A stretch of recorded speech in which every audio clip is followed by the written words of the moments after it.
Most influential historical and rare pictures of all time, lunch top of a skyscraper, 1932.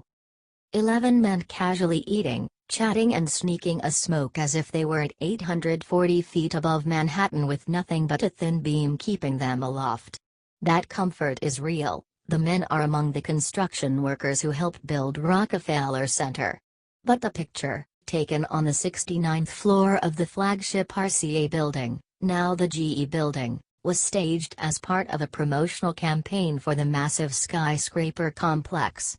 While the photographer and the identities of most of the subjects remain a mystery, the photographers Charles C. Ebbets, Thomas Kelly and William Leftwich were all present that day, and it's not known which one took it. Earthrise, 1968.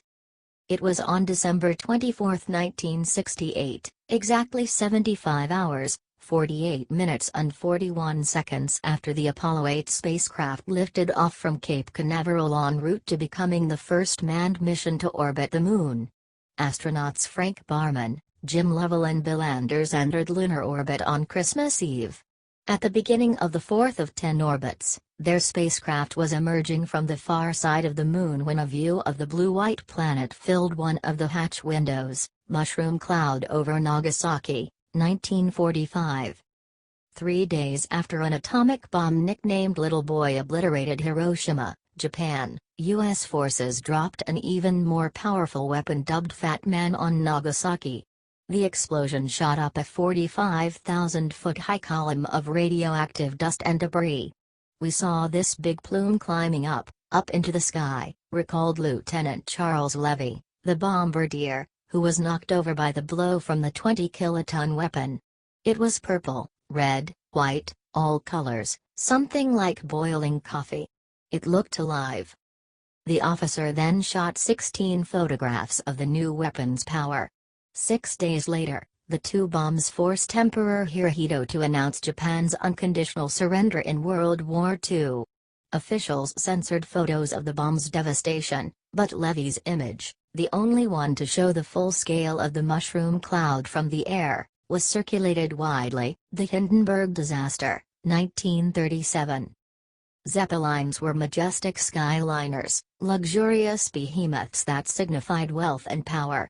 The arrival of these ships was news, which is why Sam Shear of the International News Photos Service was waiting in the rain at the Lakehurst, New Jersey, Naval Air Station on May 6, 1937, for the 804-foot-long LZ-129 Hindenburg to drift in from Frankfurt. Suddenly, as the assembled media watched, the grand ship's flammable hydrogen caught fire, causing it to spectacularly burst into bright yellow flames and kill 36 people. Shear was one of nearly 24 still and newsreel photographers who scrambled to document the fast-moving tragedy.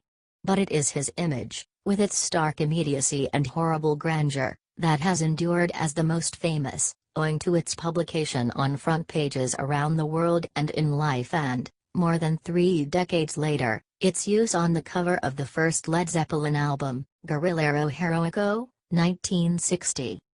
The day before Alberto Korda took his iconic photograph of Cuban revolutionary Che Guevara, a ship had exploded in Havana Harbor, killing the crew and dozens of dock workers. Covering the funeral for the newspaper Revolucion, Korda focused on Fidel Castro, who in a fiery oration accused the U.S. of causing the explosion. The 2 frames he shot of Castro's young ally were a seeming afterthought, and they went unpublished by the newspaper. But after Guevara was killed leading a guerrilla movement in Bolivia nearly 7 years later, the Cuban regime embraced him as a martyr for the movement, and Korda's image of the beret-clad revolutionary soon became its most enduring symbol. In short order, Guerrillero Heroico was appropriated by artists, causes and admin around the world, appearing on everything from protest art to underwear to soft drinks. It has become the cultural shorthand for rebellion and one of the most recognizable and reproduced images of all time. Gandhi and the Spinning Wheel, 1946. When the British held Mohandas Gandhi prisoner at Yeravdi prison in Pune, India, from 1932 to 1933, the nationalist leader made his own thread with a charkha, a portable spinning wheel. The practice evolved from a source of personal comfort during captivity into a touchstone of the campaign for independence, with Gandhi encouraging his countrymen to make their own homespun cloth instead of buying British goods. By the time Margaret Bourke-White came to Gandhi's compound for a Life article on India's leaders, spinning was so bound up with Gandhi's identity that his secretary, Pierre Nayar, told Bourke-White that she had to learn the craft before photographing the leader. Bourke-White's picture of Gandhi reading the news alongside his charkha never appeared in the article for which it was taken, but less than 2 years later Life featured the photo prominently in a tribute published after Gandhi's assassination. It soon became an indelible image, The Valley of the Shadow of Death, 1855. While little is remembered of the Crimean War, that nearly 3-year conflict that pitted England, France, Turkey and Sardinia Piedmont against Russia, coverage of it radically changed the way we view war. Until then, the general public learned of battles through heroic paintings and illustrations. But after the British photographer Roger Fenton landed in 1855 on that far-off peninsula on the Black Sea, he sent back revelatory views of the conflict that firmly established the tradition of war photography. Those 360 photos of camp life and men manning mortar batteries may lack the visceral brutality we have since become accustomed to, yet Fenton's work showed that this new artistic medium could rival the fine arts. This is especially clear in The Valley of the Shadow of Death, which shows a cannonball-strewn gully not far from the spot immortalized in Alfred, Lord Tennyson's The Charge of the Light Brigade. That haunting image, which for many evokes the poem's canon to right of them, canon to left of them, canon in front of them as the troops race into the Valley of Death, also revealed to the general public the reality of the lifeless desolation left in the wake of senseless slaughter.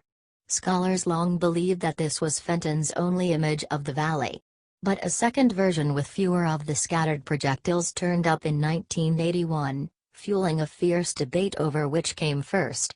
That the more recently discovered picture is thought to be the first indicates that Fenton may have been one of the earliest to stage a news photograph.